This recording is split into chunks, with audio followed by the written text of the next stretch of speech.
We're going to take a look at the next generation Nclex, right? Provided with the resources from the NCSBN. And remember, they're the ones that write the Nclex for all 50 states and the U.S. territories. Focus, right? So, of course, the NCSBN.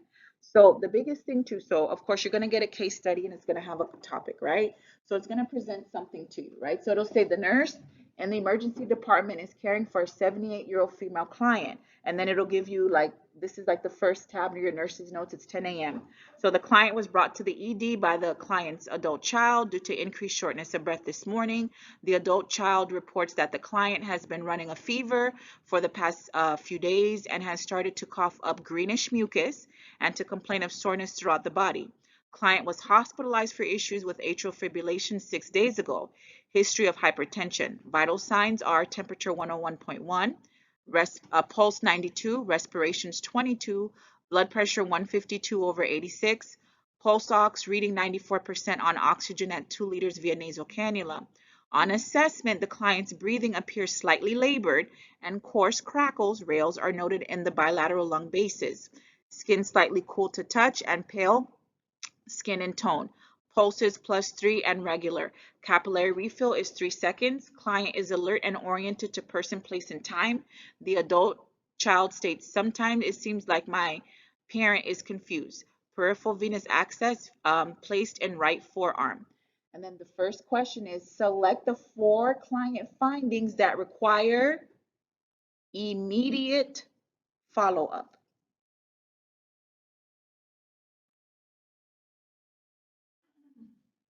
So your choices are vital signs, lung sounds, capillary refill, client orientation, radial pulse characteristics, or characteristics of the cough.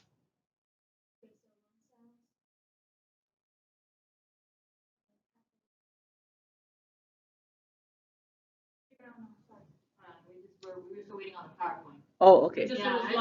Okay, no problem. Yeah, no problem. Hmm? Well, who wrote? Focus on me. Put her back in the ocean. Focus on me. Did you get the case study though, Alex? Yeah. So this is how your case studies will start. Every case study is going to have 6 questions.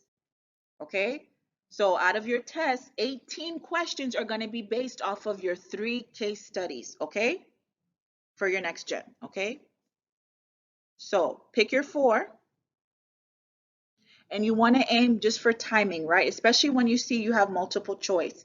The main time, you should never spend more than technically 2 minutes to pick an answer.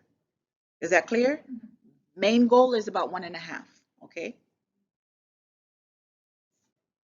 So from there, okay, you would pick your answers and then it'll go to the second part.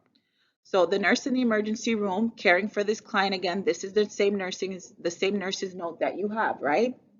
So question 2 of 6 says, for each client finding below, click to specify if the finding is consistent with the disease process of pneumonia, a UTI, or influenza. Each finding may support more than one disease. I'm going through the examples for you and then yeah. But I'm showing you your question format right now, okay? Then we're going to practice our actual case studies, okay? So this is just to get you used to it. So that was question 1. This is question number 2. And this is what I meant about you anticipating what the patient might potentially have based on the signs and symptoms. So does the fever support pneumonia, a UTI, or influenza? Does confusion support pneumonia, a UTI, or influenza? Does body soreness represent pneumonia, UTI, influenza? Does the cough of the sputum represent pneumonia, a UTI, or influenza? The shortness of breath, pneumonia, UTI, infection. Do you get it? And then that's the thing too. So you're going to have to go through and pick which ones. So it means that I have to have a clear understanding of the signs and symptoms of what? Pneumonia, UTI, and influenza. See, so that's question 2. I'm just going to go through the examples so you guys can see, right? And then question 3, again, based off that same scenario, right? The next question says, complete the following sentence by choosing from the list of options. So it says the client is at highest risk for developing, and then it's going to give you a drop option. Okay, you guys see that? Hypoxia, dysrhythmias, or a pulmonary embolism.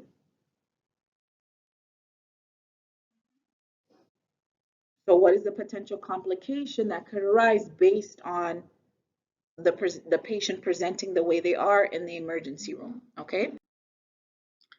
Question number 4. So you have a next nurse's note added. Okay. So now it says, called to bedside by the adult child who states that the client isn't acting right. On assessment, the client is difficult to arouse, pale, and diaphoretic. The vital signs now are pulse 112, respirations 32, blood pressure 90/62, pulse ox reading 91% on 2 liters of nasal cannula. Okay, and it says based on that, the nurse has reviewed the nurse's note from 1200. For each potential nursing intervention, click to specify whether the intervention is indicated or not indicated for what's happening with the client right now. So based on the findings, is it indicated that I would prepare the client for defibrillation? Yes or no? Is it indicated that I would place the client in a semi-Fowler's position? Yes or no? Is it indicated that I would request an order to increase the oxygen flow rate? Yes or no? Is it indicated that I request an order to insert an additional peripheral, an additional IV, right? Is it indicated, yes or no, that I would request an order to administer an intravenous fluid bolus? You see? So I'm just showing you the process, right, that you have to get accustomed to thinking through, okay, of what's going to be expected of you for these case studies, okay? And that's how I want you to see it, okay? And making sure that you're exposed to it because we're going to do a couple, okay? And then it says here again, same side, same information, but now the next question, number 5 says, click to highlight the orders that the nurse should consider a priority, okay?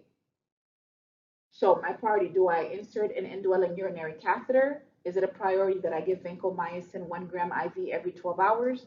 Is it a priority that I do a CT scan of the chest, send it down for CT scan of the chest? Is it a priority that I give normal saline 500 ml IV once? Is it a priority that I do laboratory tests, blood culture and sensitivity, complete blood count, and ABGs?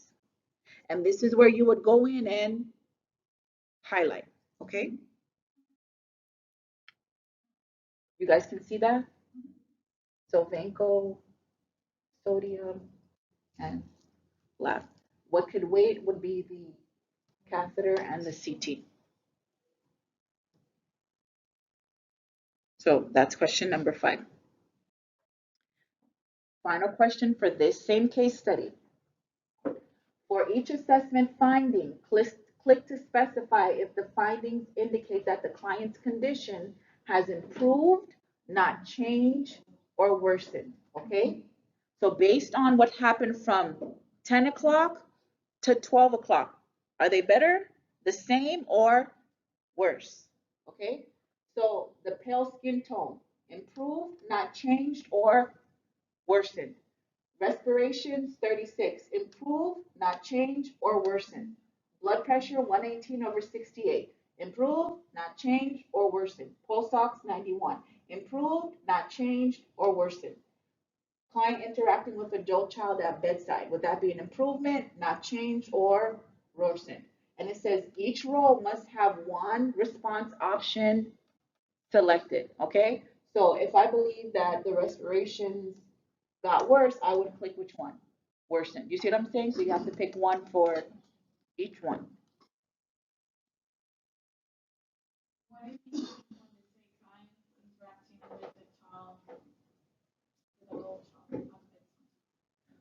So just based on if I were given these assessment findings, right? So if the client was interacting with their adult child, would that be a good thing Or would it show that they improved, that they stayed the same, or that it got worse? To me, that's a what? Improved. But if the respirations are 36, it means that it got what? Worse. Do you see what I'm saying? So every one you have to put, okay, does it mean that they got worse, they stayed the same, or, okay? Yeah. So that would complete one full case study. Okay? So that's just like technically, yeah, the example. Okay? Yeah. And then, oh, no, that was 5. Okay. So this is 6, right? Oh, this is question 6. I thought we did 6, but so this is the nurses. Huh? I did it twice? Okay, good. Yeah, sorry. They changed that. Now it shows the orders. Oh, sorry. Yeah, now it shows the order. So this is the tabs, right? So of course, so this has the orders that you would, give, and then it shows the orders to make sure, of course, that it's there. So you would just click that tab over. Okay. So this is like another example of a case study that you can be given, right? So it has all the tabs there. You're going to see history of physical, nurses' notes, vital signs, and lab results. So you're in the ED, and it's 9 a.m. Client appears pale and slightly diaphoretic. Large amount of bruising noted along the left torso and over the left upper quadrant of the abdomen. Tenderness, guarding, and dullness to percussion noted on the abdominal assessment.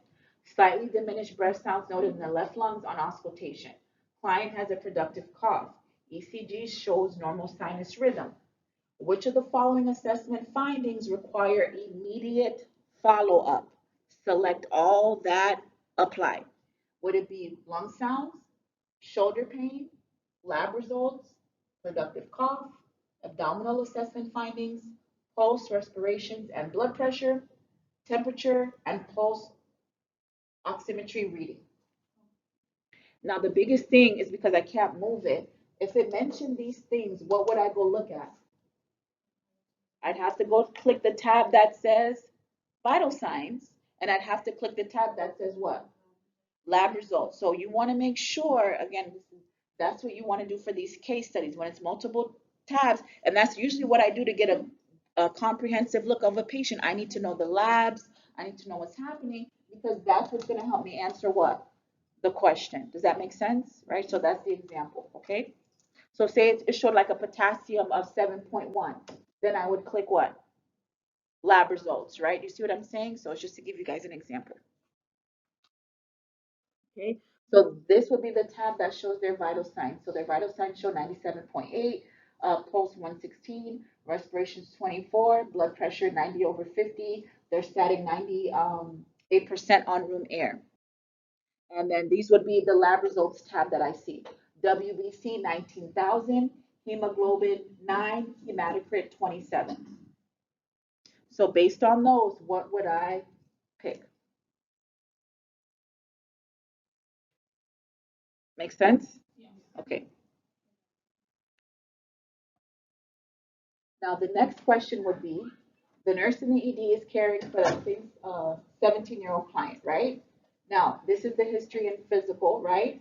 So again, pulmonary denies shortness of breath, reports discomfort in the lower left side of the chest when taking a deep breath, reports feeling abdominal fullness and is occasionally nauseated, musculoskeletal, sustained an injury to the left rib cage after being struck by a mechanically pitched baseball in the batting cage last week, reports intermittent pain in the left shoulder, rated a 6 out of 10 on the numerical rating scale, and feels lightheaded, significant bruising to the left shoulder, history of an orthoscopic repair to the left shoulder from a torn rotator cuff last year.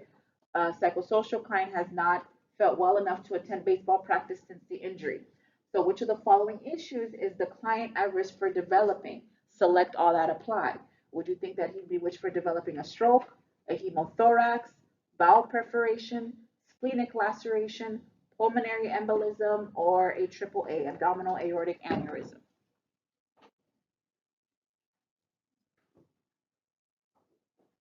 So this is when you have to have a thorough understanding of what? These particular conditions. Okay, and what would be the signs and symptoms of these particular conditions? All of them you should know the signs and symptoms. If you don't know the signs and symptoms of bowel perforation, you need to do what? Make a note of it. Do you see what I'm saying? Signs and symptoms of stroke, signs and symptoms of a hemothorax, because those are common complications, right, that require immediate follow up. Okay, that's outside of your scope. Okay, so question three would, for example, be the nurse should first address the clients, and then you would click the drop down, and they would give you the option of abdominal pain, respiratory status, or lab results. Now, based off of these three, and I know we talk about when we talked about prioritization, what would be my priority?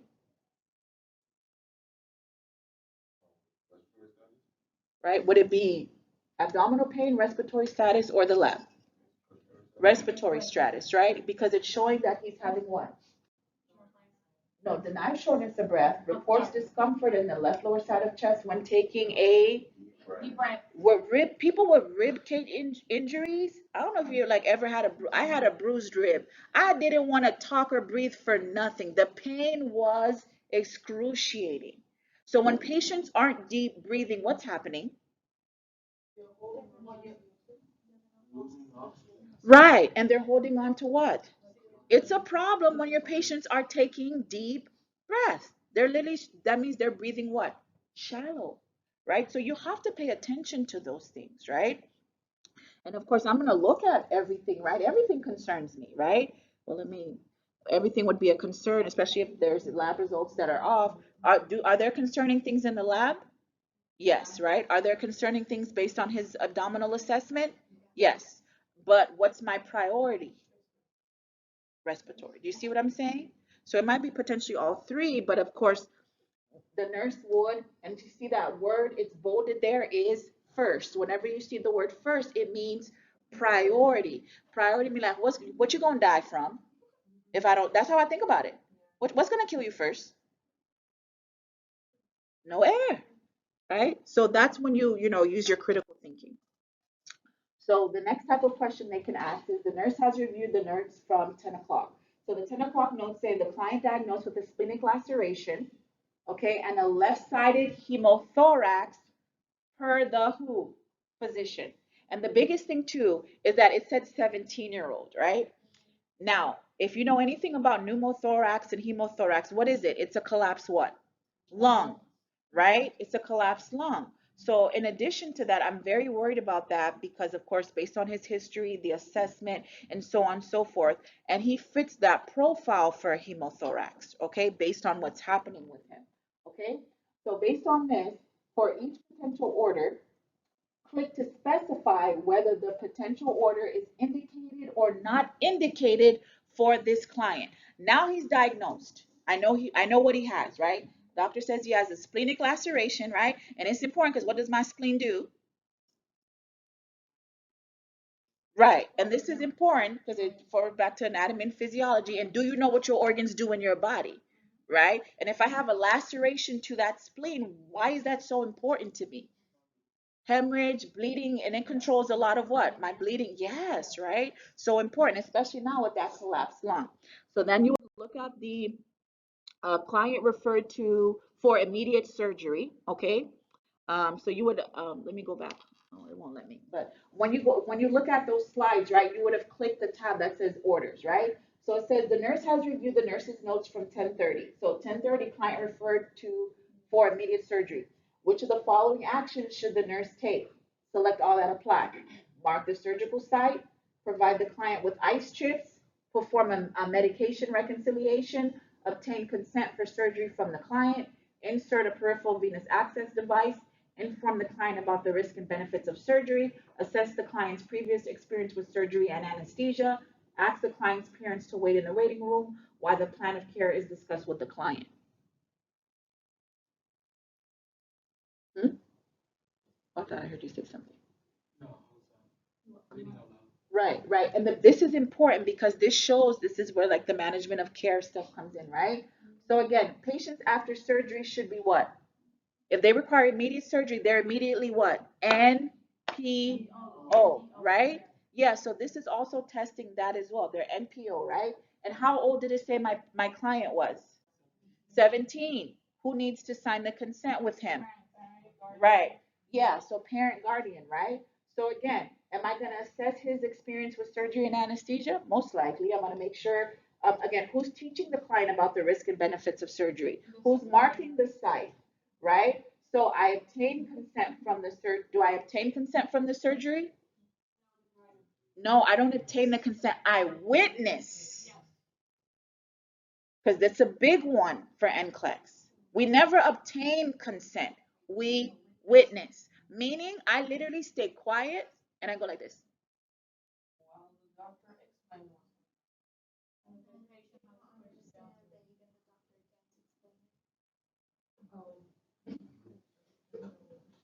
Nurse, I'm the witness.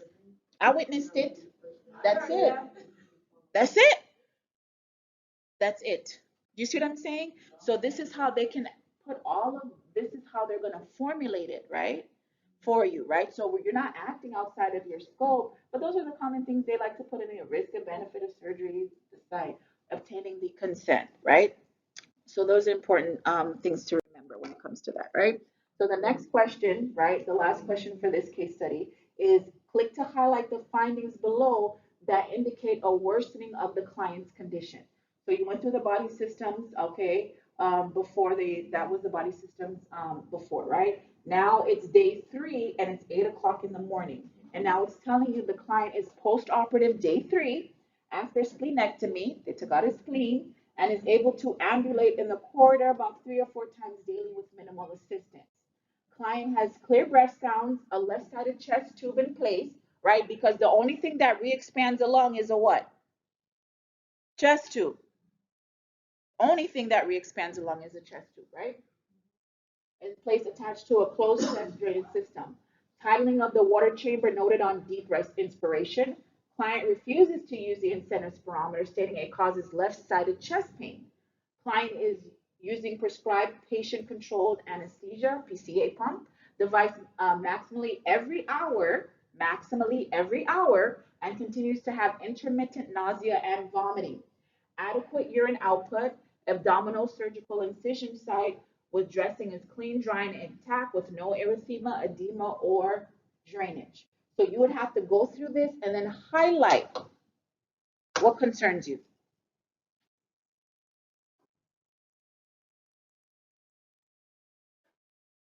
And this is one that's done, right? The part that concerns me is what? Not using the spirometer, stating it causes what? So if you're telling me when you're breathing, it's what? Painful. That's a problem. Because it means, yes, it means we're still having the same problem we had before, right? Client is using patient controlled. What's the key word that gets me? Yeah, but maximum. Yeah. So remember, what type of medication is in the PCA? My opioids, the Dalalale, my morphine. It's some heavy medication, and he's using the maximum. Wow. So that pain is a what?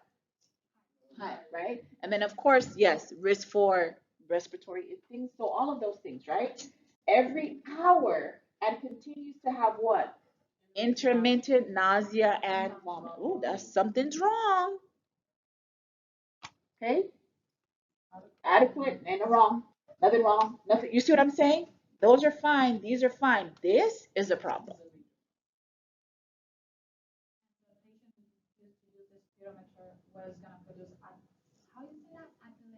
Atelectasis, which he's already, so you can see it's like a compounding problem, right? And you want them to breathe maximally and use that incentive spirometry and so on and so forth. But you see how this stands out to you, right? And you're supposed to highlight it. Yeah. Not using the spirometer would mean that there is no progress. The expected progress is not being. Yeah, and that's the thing. He's refusing to use it.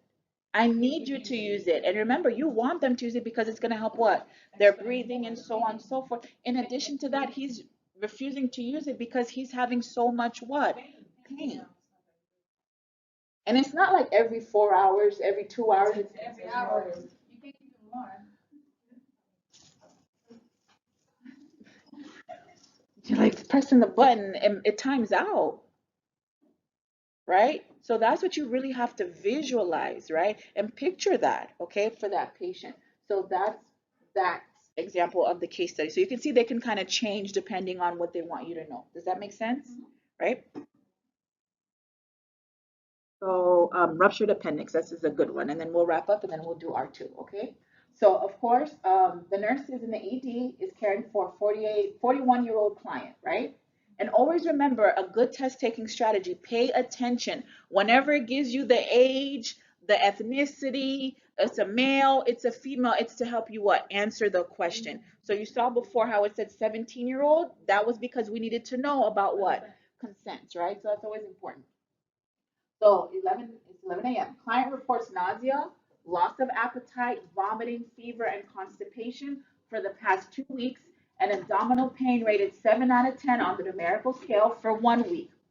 Client states the abdominal pain started after my 7-year-old child accidentally kicked me in the stomach. Client plays soccer with the child once a week. Vital signs temperature 103.4, pulse 92, respirations 22, blood pressure 130 over 88, pulse ox reading 98% on room air. No significant past medical or surgical history. BMI 32, drinks alcohol only during social occasions, usually about 3 beverages, smokes cigarettes during social occasions. Okay, that's what I'm given. So it says click to highlight the findings that would require follow up. So this is when they're just directing you based on this patient, what's important to you. The nausea, right? Loss of appetite, vomiting, fever, constipation for the past 2 weeks, that abdominal pain. And then, of course, the subjective part is really important because it tells you what? What's going on? You got kicked in the stomach. That's when it started, right? So my PQRST, right? Client plays soccer with the child once a week. All right. But then those vital signs, right? Especially the temperature, right? And the respirations are slightly elevated. Everything else is just information, okay? So based on that, the next question would be for each assessment finding below, click to specify if the finding is consistent with disease process of bowel obstruction, appendicitis, or a ruptured spleen. Each finding may support more than one disease process. Again, they're testing to see if you know the signs and symptoms of diseases.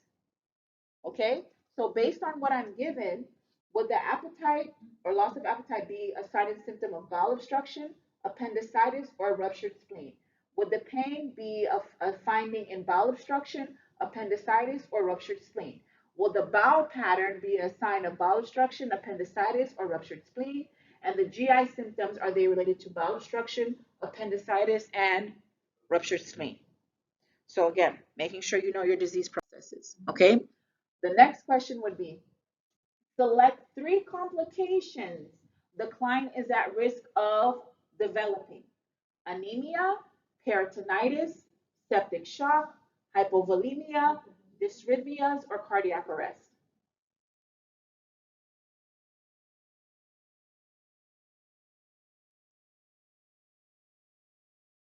Am I worried about anemia? I don't know, but hypovolemia for sure, the vomiting. Right, right. The top 3 to me, where is it? In the peritoneal cavity and the temperature. Peritonitis, you have to know peritonitis, right? That's always a medical emergency, right? They have that rigid board-like abdomen and they have a fever through the roof, okay? So peritonitis, septic shock, and hypovolemia are my top ones, for sure.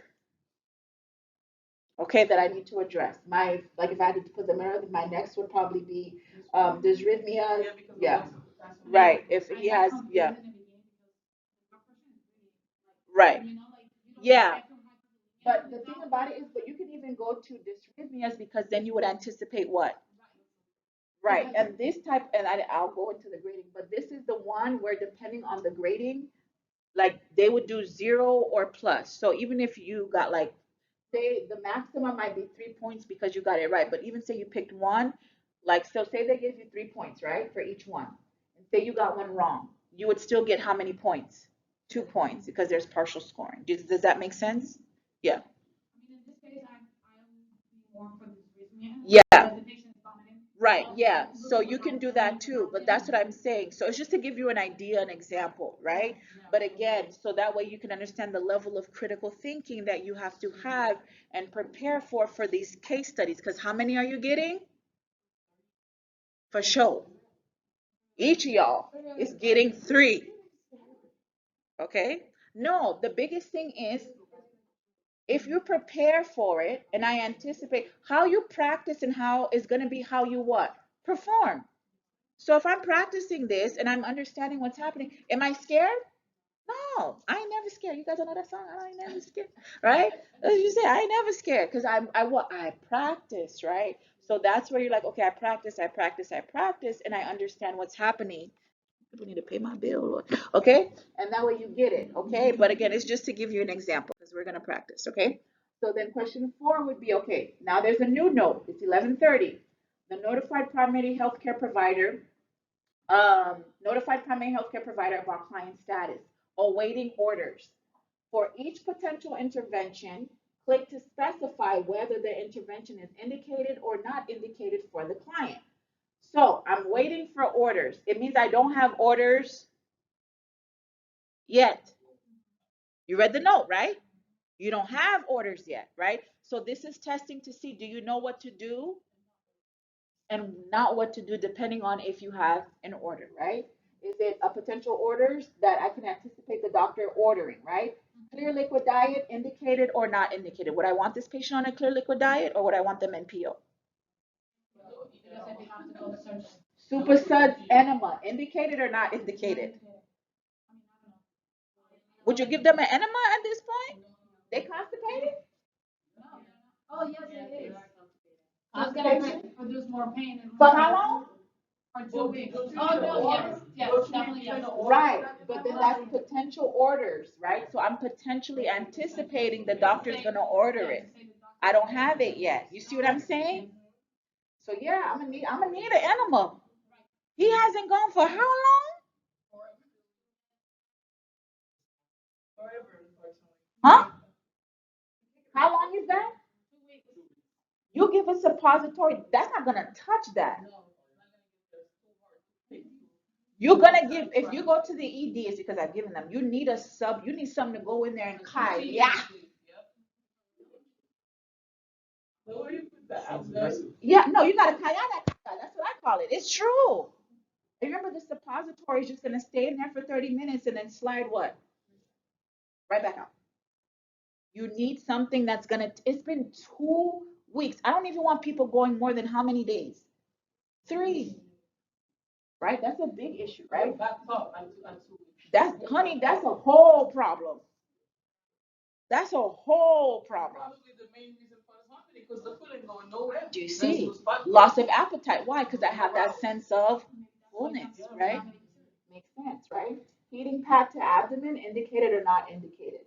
Abdominal girth measurements indicated or not indicated. CT indicated or not indicated. Do you see what I'm saying? Does it make sense that I would anticipate the doctor to order this based on what's happening with my patient?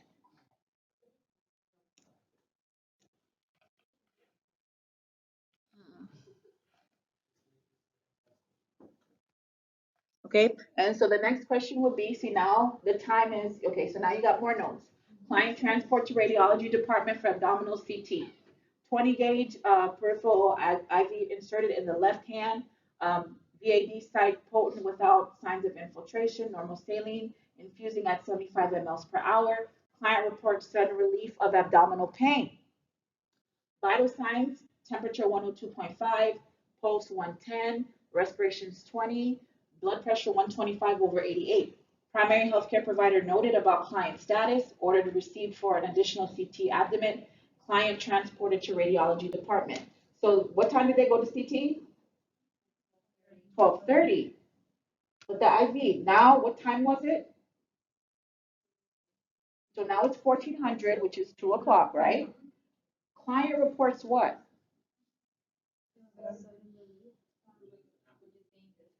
Sudden relief of abdominal pain. All of a sudden, you got healed? Thank you. No more nerve now. Yeah. Whenever a patient has those issues, you worry, especially when it comes to those pains, when they're reporting pain in the abdomen. A sudden relief is a hallmark indicator that the appendix, period. Woo, pain went away. That's not a good finding because of the history he presented with. In other cases, for other patients, oh, that's good, pain work. Not with this one. Okay, so that's why it's so important for you to understand what's happening with the patient. Okay, so the nurse has reviewed the nurse's notes from all these times, right? Complete the following sentences by choosing from the list of options. So this is a different format, okay, that you guys aren't used to. So the nurse should insert blank. It would be a priority for the nurse to request a prescription for blank. The nurse should prepare the client for surgery within blank. So then it's going to give you draft like options for each one, okay? And so it says abdominal CT adds more information, acute gangrenous appendix with calcified appendicoliths found, free intraperitoneal fluid noted, consistent with ruptured appendix. So the nurse should insert a rectal tube, an NG tube, an indwelling catheter. Most likely it'll be a what? A rectal tube, an NG tube, or an indwelling urinary catheter, a Foley. Why the NG tube? To decompress the abdomen. Anything abdomen, you need to know the interventions. I would need to insert a what? NG tube. It just ruptured. There's what?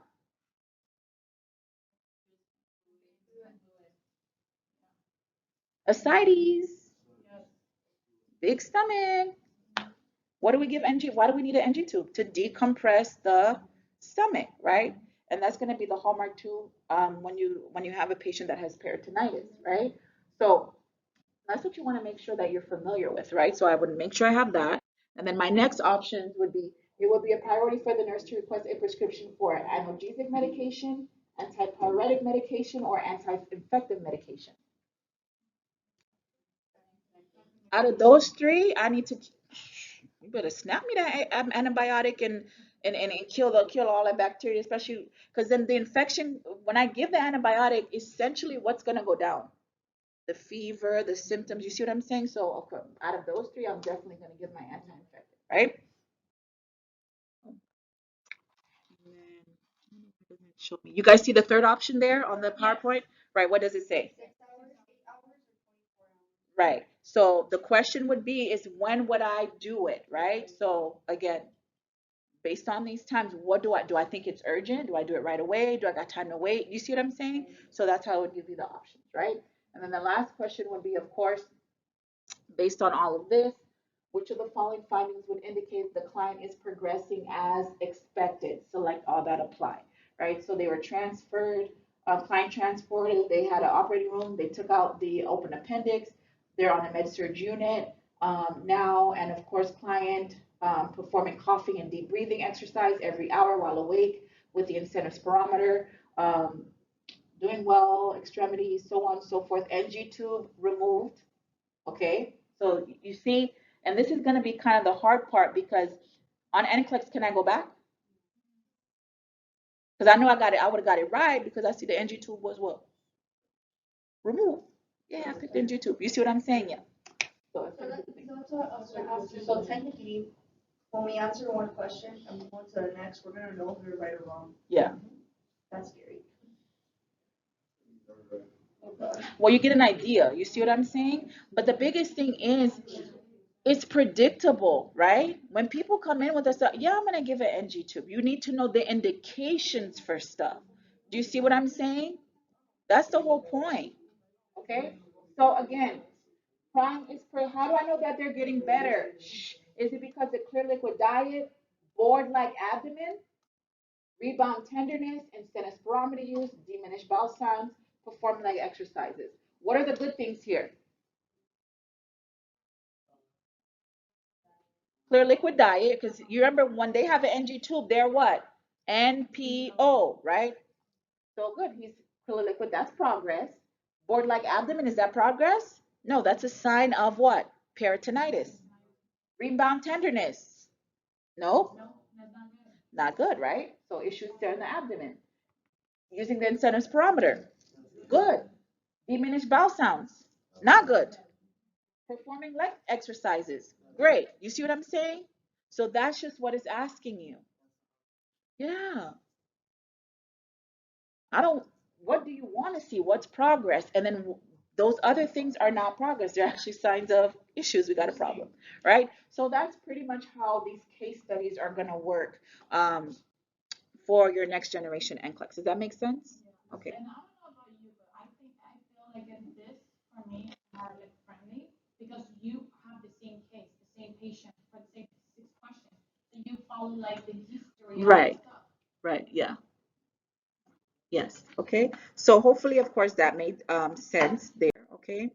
And these are just some examples of like standalone items, okay? So apart from the case study. So again, standalone items. So say you're giving this information here, 10 o'clock, 1400, 1800. These are like I's and O's for the patient, right?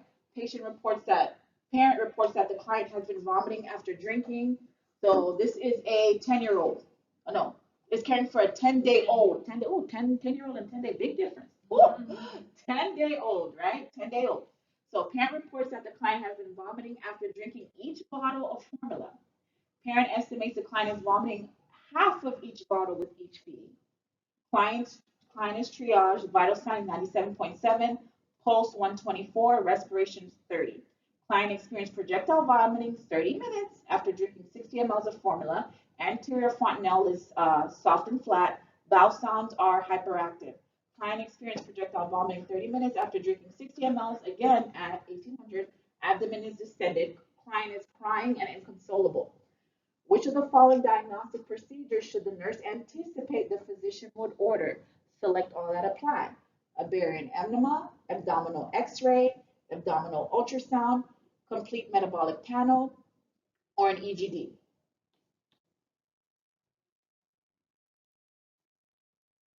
So this is part of the risk and reduction potential that looks at testing. Okay, so it's like, do I know what tests go with the GI system? This is GI, obviously, right? And then do I know what is required for the test and would it be applicable for a 10-day-old?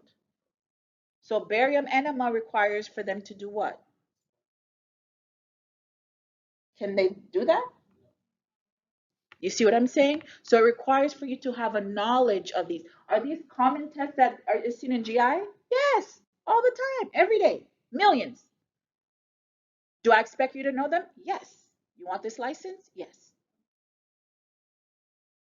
So that's why it's so important for every system, their specific test, right?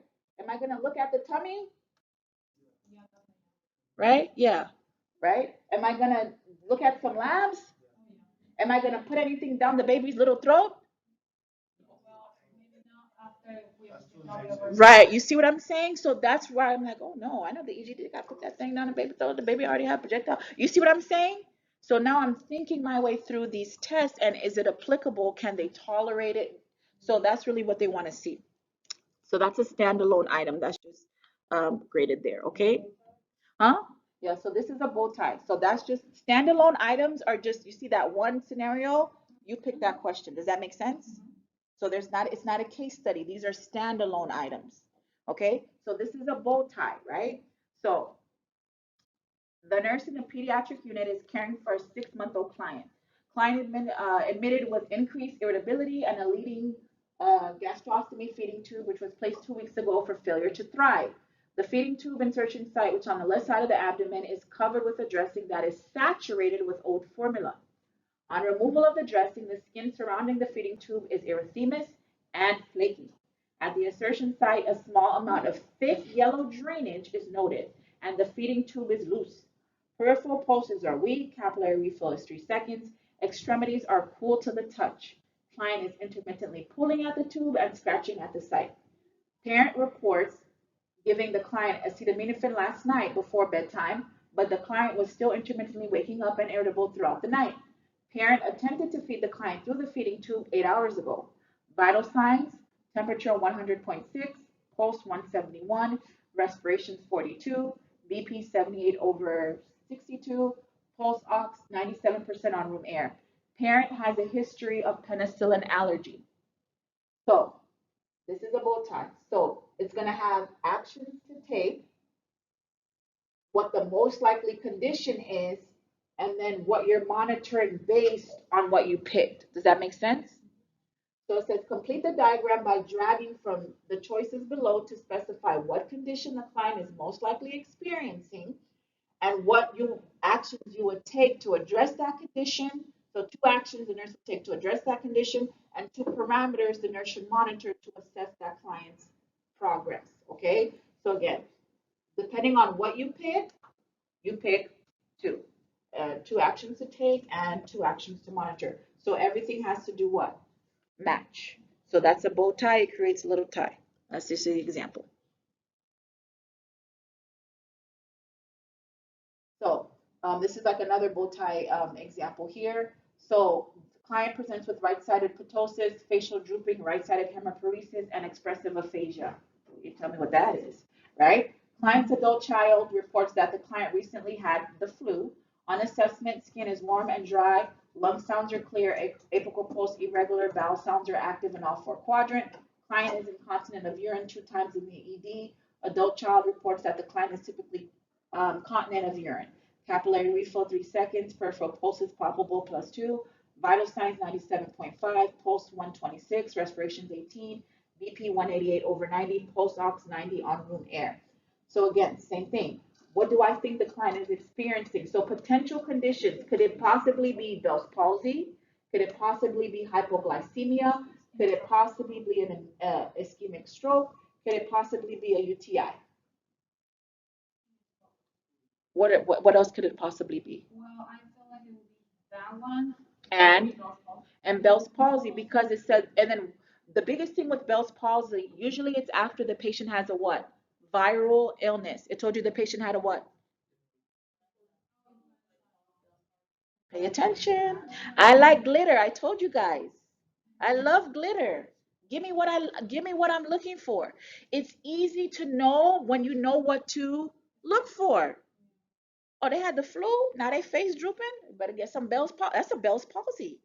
It usually occurs after a viral illness. But am I going to rule out stroke? No. Do you see what I'm saying? So I need to know. That's the whole point, right? And so based on that, so if I pick Bell's palsy, would I administer O2, request prescription for oral corticosteroids, put an IV, CNS, an order for 50 dextrose in water? So again, based on what you pick, what actions and what would I monitor? Urine output, temperature, neural status, serum glucose, or ECG rhythm. So that's kind of how they're going to group those bow ties. What action you will take for those? For which one? It depends on, so the biggest thing too for here, so for like, say you picked ischemic stroke, right? If these were my options, right? The 2 actions to take most important for me would be what? Oxygen IV and oxygen? and the IV, right? Because I need medications, right? And what would I monitor because I put the IV and I gave oxygen? Well, I will monitor Neural status, because it's a stroke, you better pick that, right? And then what else? So would it be urine output, temperature, serum glucose, or ECG? So you put, yeah. Right. So it has to match. Yeah. So neural status and urine output, because of course I'm worried about my kidney. So does that make sense? So if I, gave fluids, I'm going to monitor urine output. So the actions have to make sure that you know the parameters that you're monitoring based on what you did. Thank you. I don't understand nursing. Does it make sense? I don't understand algebra nursing. How you gonna be a nurse and you confused? It makes sense. Medicine actually does make sense. It's very clear. You see what I'm saying? It makes sense. Yeah. If I'm giving you flu, yeah, I'm gonna monitor. It's supposed to make sense. right? Because you understand what you're doing. So that's the bow tie example. That's another one. So yeah, that's it. Does it make sense to you guys? Yes. Okay, great. So hopefully you guys like that. You understand, right, the level that you're expected, especially for the case studies and the bow ties, right? And then the drop down menus, you guys saw all of that, so on and so forth. They'll still have like some fill in the blanks and so on and so forth, but now you have a better idea of what to anticipate and expect and how your level of thinking needs to be very what? Clear, not cloudy, right? To make sure that you get it. Okay? Okay. So what time is it?